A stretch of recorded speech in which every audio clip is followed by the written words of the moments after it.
မင်္ဂလာပါသားတို့သမီးတို့ရေဦးဒီနေ့ပြပြမဲ့ပုံမြင်လေးကတော့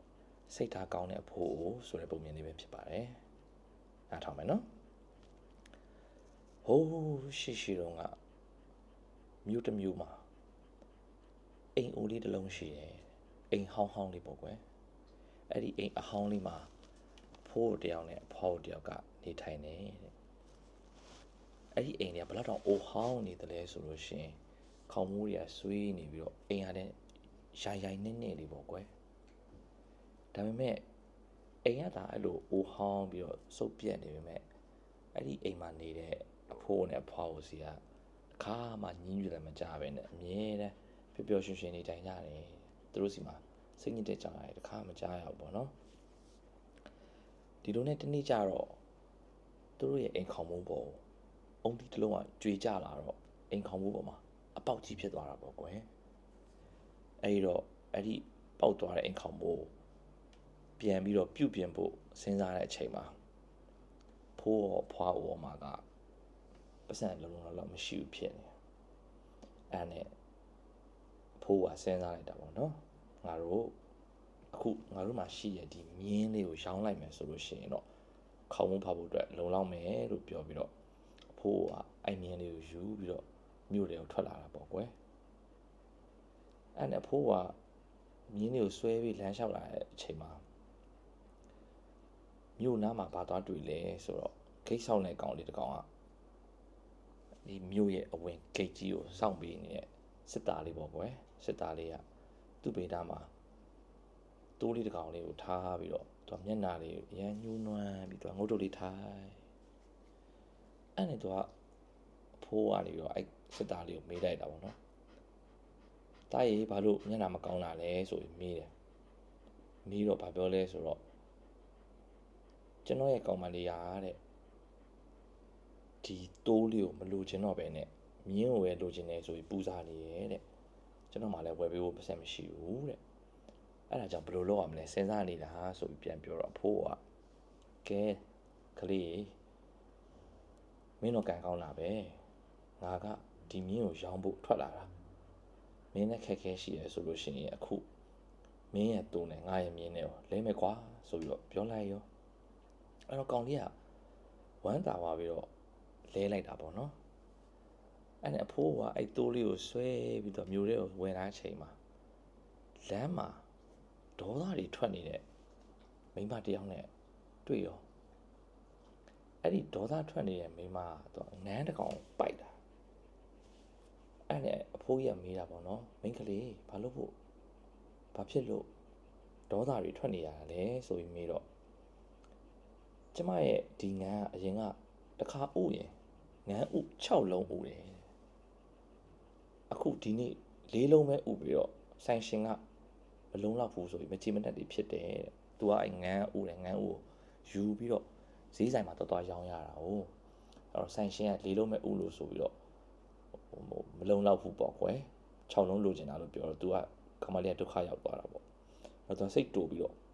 ဒီငန်းကို4လုံးပဲဥလို့သူရောင်းလိုက်တော့မယ်ဆိုပြီးတော့ပြောတော့ဖိုးကကဲအဲ့ဒါဆိုလို့ရှိရင်မင်းဒီငန်းစားတိုးတစ်ကောင်ရတယ်ဆိုရင်တော့မင်းကျေနပ်မှာလားဆိုပြီးမေးတော့စိတ်တူနေပါတယ်ဆိုမှဒီအဖိုးကြီးကလည်းဘာလာပြောနေရလဲပေါ့နော်အဲ့ဒါသူကဒေါသထွက်ပြီးတော့လှည့်ထွက်သွားမယ်ဆိုတဲ့အချိန်မှာဖိုးကြီးကငါနောက်ပြီးပြောနေတာမဟုတ်ဘူးသမီးရဲ့အခုဒီမှာတွေ့လာတိုးရော့ဒီတိုးကိုမင်းယူလိုက်မင်းရဲ့ငါငန်းကိုဖို့ပေးဆိုပြီးတော့သူလဲလိုက်တာ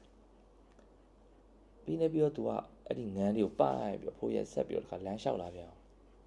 လမ်းလျှောက်လာချိန်မှာနောက်တနေရာမှာကြက်တကောင်ပိုက်ထားတဲ့လူတယောက်ကိုတွေ့ပြန်ရော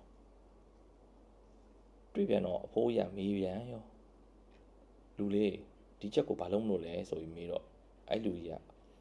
ဒီကြက်အခုသူကင်ထားတဲ့ကြက်ကလုံးဝတလုံးမှကိုမအုပ်နိုင်တော့လို့ကျွန်တော်ရောင်းလိုက်တော့မယ်ဗျာတဲ့သူတို့ဘယ်လိုပဲလှုပ်စားပေါ့နော်ဒီကြက်ကိုဘယ်လိုပဲအတုံးချကျွန်တော်ရောင်းလိုက်တော့မယ်ဗျာဆိုတော့ဖိုးရတယ်တနာပါပဲကဲအဲ့ဆိုလို့ရှိရင်တော့ဖိုးမှရှိရင်ငန်းကိုမင်းယူလိုက်မင်းရဲ့ကြက်ကိုငါ့ကိုပေးဆိုပြီးတော့တခါလဲလိုက်ပြန်ရောအဲ့လိုနဲ့သွားနေရင်ဖိုးရပိုက်စားလာတယ်သူဆိုင်နဲ့ကို စားတော့ဆိုင်ပေါ့ကွယ်စားတော့ဆိုင်လေးဆိုင်တော့သူကဝင်ထိုင်လိုက်ရောဝင်ထိုင်လိုက်တဲ့အချိန်မှာဖိုးထိုင်နေတဲ့စပွဲရဲ့ဘေးမှာရှိတဲ့စပွဲမှာတထီးနှစ်ယောက်ထိုင်နေအဲ့တထီးနှစ်ယောက်ထိုင်လို့ဘာဖြစ်နေလဲဆိုတော့တယောက်တော့ညင်းနေကြတာငါပကံထဲမှာတဲ့မုတ်ကားတဲ့2ခုပဲပါတယ်မင်းပကံထဲမှာမုတ်ကား3ခုတော့ပါတယ်ပေါ့နော်ဘာဖြစ်လို့အဲ့လိုမင်းကြတော့3ခုပါပြီးတော့ငါကြတော့2ခုပဲပါတာလဲဘာဖြစ်တယ်ညာဖြစ်တယ်အဲ့နှစ်ယောက်ကညင်းခုန်နေကြတာအဲ့ဒါကိုကြားတဲ့အချိန်မှာအဲ့ဒီအဖိုးကြီးကနေထလာပြီးတော့သူက3ခုရှိတဲ့ပကံထဲကမုတ်တစ်ခုသူကယူစားလိုက်တယ်ခက်ကြီးပဲယူစားပြီးတော့သူကကဲအခုတော့ဒီဘက်ပကံထဲမှာလည်း2ခုဒီဘက်ပကံထဲမှာလည်း2ခုဆိုတော့အတူတူပဲဖြစ်သွားပြီမလားဆိုပြီးတော့ဖိုးရနောက်ပြီးတော့ပြောလိုက်တာပေါ့နော်ပြောတော့ဟိုတထီးညောက်ကလည်းဩအေးပေါ့အခုတော့ညီလူမြတွေဖြစ်သွားပြီဆိုပြီးတော့ဘာမှဆက်မပြောတော့ဘူးတဲ့အဲ့လည်းပြီးတော့ဖိုးရစားပြီးတောက်ပြီးတော့သူဆိုင်အပြင်ကိုထွက်လာတာပေါ့ကွယ်ထွက်လာတဲ့အချိန်မှာကောင်လေးတယောက်ကပန်းသီးအပုတ်တွေထည့်ထားတဲ့အိတ်ကြီးတစ်လုံးအဲ့လိုမပြီးတော့အိတ်ကြီးကလည်းအရန်လေးတော့ပေါ့သူအဲ့လိုမနိုင်တနိုင်မပြီးတော့တဲလာတဲ့ကောင်လေးကိုတွေ့တော့သူစိတ်ဝင်စားပါပဲမေးလိုက်တာလူလေးတားလေးမင်းဒီပန်းသီးပုတ်အိတ်ကြီးကိုဘာလို့မလို့လဲဆိုတော့ကျွန်တော်တဲ့စားစရာမရှိလို့စားစရာသွားတောင်းလာဆိုင်တစ်ဆိုင်ကကျွန်တော်ဒီပန်းသီးပုတ်အိတ်ကြီးပေးလိုက်တယ်ဗျာတဲ့အဲ့ဒါကျွန်တော်လည်းဘာလို့မှမသိလို့ဒီပန်းသီးပုတ်အိတ်ကြီးကိုပဲတဲလာလိုက်တာတဲ့ဆိုတော့ဖိုးကြီးကလည်းတနာသွားပြန်ရောကဲအဲ့လိုဆိုရင်ငါရဲ့ကြက်နဲ့မင်းရဲ့ပန်းသီးပုတ်တွေကိုလဲမယ်ကွာဆိုပြီးတော့ဒီကြက်ကလေးကိုမင်းသွားရောင်းလိုက်လို့ရှိရင်မင်းတို့ပတ်စံလေးရမယ်အဲ့ကြောင့်လို့ရှိရင်တော့မင်းစားစရာလေးဝယ်စားလို့ရမှာပေါ့ဆိုပြီးတော့သူကကြက်ကလေးနဲ့အဲ့ပန်းသီးပုတ်အကြီးနဲ့လဲလိုက်ပြန်ရောဖိုးကြီးအရန်စိတ်ကောင်းနှလုံးကောင်းရှိတယ်အဲ့ဒါကိုခုနကစားတော့ဆိုင်ထဲမှာထိုင်နေတဲ့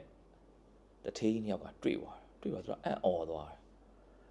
ပြီးတော့သူကဆိုင်ထဲကနေထွက်လာပြီးအဖိုးကြီးကိုမေးတာပေါ့နော်မေးရောအဖိုးရသူအစာဆုံးဟိုးအရင်သူမြင်းရနေပြီးတော့သူလဲလိုက်တာမြင်းရနေပြီးတော့တိုးလေးလဲလိုက်တိုးလေးကနေငန်းလေးလဲလိုက်ငန်းလေးကနေပြီးတော့စိတ်ကလေးလဲလိုက်စသည်ဖြင့်ပေါ့နော်သူတစ်ကောင်ပြီးတစ်ကောင်လဲလာတဲ့အကြောင်းအရာလေးတို့သူပြောပြတော့တတိညောက်ကဘာပြောလဲဆိုတော့အဖိုးကြီးကအိမ်ပြန်သွားလို့ရှိရင်ဒီပန်းသီးပုတ်အိတ်ကြီးကိုယူပြီးအိမ်ပြန်သွားရင်တော့အဖိုးကြီးရဲ့မိန်းမပေါ့နော်ဖွားရအဖိုးကြီးကိုစူတော့မှာပဲဆိုပြီးပြောတော့အဲ့တော့အဖိုးကြီးကပြုံးနဲ့ဗာပြန်ပြောလဲဆိုတော့ကျွန်တော်ရဲ့ဇနီးမယားမိန်းမပေါ့နော်သူကကျွန်တော်ဘာလို့ဘတော်မှအပြစ်မပြောဘူးတဲ့အဲ့လိုပြောရမယ်တတိယမယုံပေါ့ကွယ်ကဲအဲ့တော့အဖိုးကြီးကနေပြီးတော့ကဲဟုတ်ပြီတတိယတော့မယုံကြည်ရတဲ့အတွက်တတိယနဲ့ကျွန်တော်နဲ့အလောင်းစားလုပ်မယ်ဘာအလောင်းစားလဲဆိုတော့တကယ်လို့ကျွန်တော်အမျိုးသမီးကကျွန်တော်ရဲ့မိန်းမကလားဘာမှမပြောဘူးဆိုရင်ကျွန်တော်ကိုမစူးဘူးဆိုရင်ကျွန်တော်ကိုငွေ1000ပေးတကယ်လို့အဖွားကကျွန်တော်မိန်းမကကျွန်တော်ကိုစူးခဲ့လို့ရှိရင်တော့ခင်ဗျားတို့တောင်းတဲ့ပစ္စည်းတစ်ခုကိုကျွန်တော်ပေးမယ်ဆိုပြီးတော့သူတို့နှစ်ယောက်ကအဲ့လိုသဘောတူလိုက်တယ်ပေါ့ကွယ်အဲ့ဒါနဲ့အဲ့တထေးနှစ်ယောက်လည်းအဖိုးရဲ့အိမ်ကိုလိုက်သွားကြရော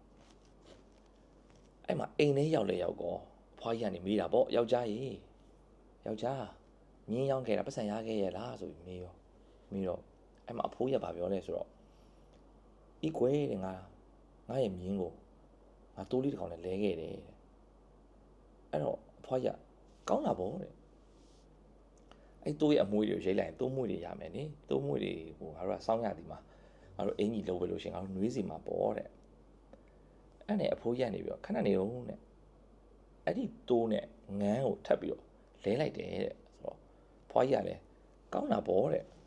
ငန်းနေဥလေးတွေပေါက်လို့ရှိရင်အဲ့ဥလေးတွေရောင်းလို့ရှိရင်ပတ်စံရတာပေါ့တဲ့အဲ့နဲ့အဖိုးကြီးကလည်းထပ်ပြောပြန်အောင်မဟုတ်သေးဘူးကွာငါငန်းကိုကြက်နဲ့ထပ်ပြီးတော့လဲခဲ့လိုက်တယ်တဲ့ဆိုတော့အဲ့လေအဖွားကြီးကနေပြီးတော့ကြက်လာတဲ့ကြက်ကလေးကိုရောင်းလိုက်လို့ရှိရင်တော့တဲ့ခေါင်းမဖာဖို့အတွက်ပတ်စံတော့မလုံလောက်ပဲမဲ့စားဖို့အတွက်တော့ဝယ်လို့ရမှာပေါ့ကွာဆိုပြီးတော့အေးစီးပဲပြန်ပြောတယ်တဲ့အဲ့လိုပြောတာကိုဘေးကတထေးညောက်ကတော့အံ့ဩပြီးတော့ကြည်နေလုံးဝမဆူဘူးအဲ့ဒါနောက်ဆုံးအဖိုးရနေပြီးတော့မဟုတ်သေးဘူးမိမကြီး ငါအဲ့ဒီကြက်ကလေးကိုပန်းသီးပုတ်အိတ်နဲ့ထပ်ပြီးတော့လဲခဲ့တယ်တဲ့ဆိုတော့ဖွားရက်နေပြီးတော့အော်ကောင်းတာပေါ့အဲ့ဆိုလို့ရှိရင်အဲ့ပန်းသီးပုတ်ထဲကအစီတွေကိုထုတ်ပြီးတော့ကျမတို့အဲ့အစီတွေအများကြီးကိုကျဲဆိုင်လိုက်လို့ရှိရင်ပန်းသီးပင်တွေအများကြီးပေါက်လာမယ်အဲ့ဒီပန်းသီးပင်တွေကနေပြီးတော့မှပန်းသီးလေးတွေပြန်တီးမယ်တီးလို့ရှိရင်ကျမတို့အဲ့ပန်းသီးတွေကိုရောင်းလို့ရှိရင်ကျမတို့ပတ်စံတွေအများကြီးရပြီပေါ့ဆိုပြီးတော့ဖွားရက်ပြောတယ်တဲ့အဲ့တော့ဘေးမှာကြည်နေတဲ့တထေးနှစ်ယောက်ကလည်းသူတို့လဲတယ်လောက်ထားတာရှုံးသွားတာပေါ့ကွယ်အဲ့တော့သူတို့ရဲ့ဂတိစကားအတိုင်းပဲသူတို့ကအဖိုးငွေ1000ပေးလိုက်ရတယ်ပြီးတော့သူတို့အိမ်ပြန်လာကြရအောင်ပေါ့ကွယ်အဲ့လိုနဲ့အဲ့ဒီတထေးနှစ်ယောက်အိမ်ပြန်လာရင်လည်းလမ်းမှာဘာတွေတွေးမိသွားလဲဆိုတော့တထေးတယောက်ကနောက်တထေးတယောက်ကိုပြောတယ်မင်းသိလားဒီအဖိုးနဲ့အဖွားကိုနှစ်ယောက်ကငါတို့ကိုတခုခုတင်ပေးခဲ့တာသူတို့နှစ်ယောက်ကသူတို့ဘဝမှာမပြည့်စုံတာတော့မှဘဝကိုပျော်ပျော်ရွှင်ရွှင်နဲ့ကိုယ့်စီမှာရှိတဲ့အရာတွေကိုပဲတန်ဖိုးထားပြီးတော့နေတတ်ဖို့အတွက်ငါတို့တင်ပေးသွားတာဆိုပြီးတော့သူတို့လည်းသင်ခန်းစာလေးရလိုက်တယ်ပေါ့ကွယ်အဲ့တော့ဦးပြောချင်တာကဒီပုံမြင်တွေကလိုပဲဒီပုံမြင်ထဲမှာပါတဲ့အဖိုးနဲ့အဖွားလိုပဲတသားမိမိတို့လည်းကိုယ်မှာရှိတဲ့အရာလေးတွေကိုတန်ဖိုးထားပြီးနေတတ်ရမယ်ဒါတို့သမီးတို့မှာရှိတဲ့အယုတ်ကလေးတွေကိုတန်ဖိုးထားပြီးကစားရမယ်ဒါတို့သမီးတို့မှာရှိတဲ့ပစ္စည်းလေးတွေကိုလည်းယူတည်တည်ကင်တွယ်တတ်ရမယ်ပြီးတော့အဖိုးလိုမျိုးပဲကောင်းတာလေးတွေကိုပဲအမြဲတမ်းတွေးပြီးတော့ပျော်ပျော်ရွှင်ရွှင်နေထိုင်သွားရမယ်နော်လိုချင်တာမရလို့စူညံအော်ဟစ်ပြီးတော့ကိုလိုချင်တာမရလို့ကိုရဲ့မိဘပေါ်မှာစိတ်ကောက်တာတွေစိတ်ဆိုးတာတွေမလုပ်ရဘူးနော်လိမ္မာရနော်ဒါတို့သမီးတို့ကဲနောက်ထပ်ပုံမြင်လေးတွေမှာပြန်ဆုံကြမယ်တတား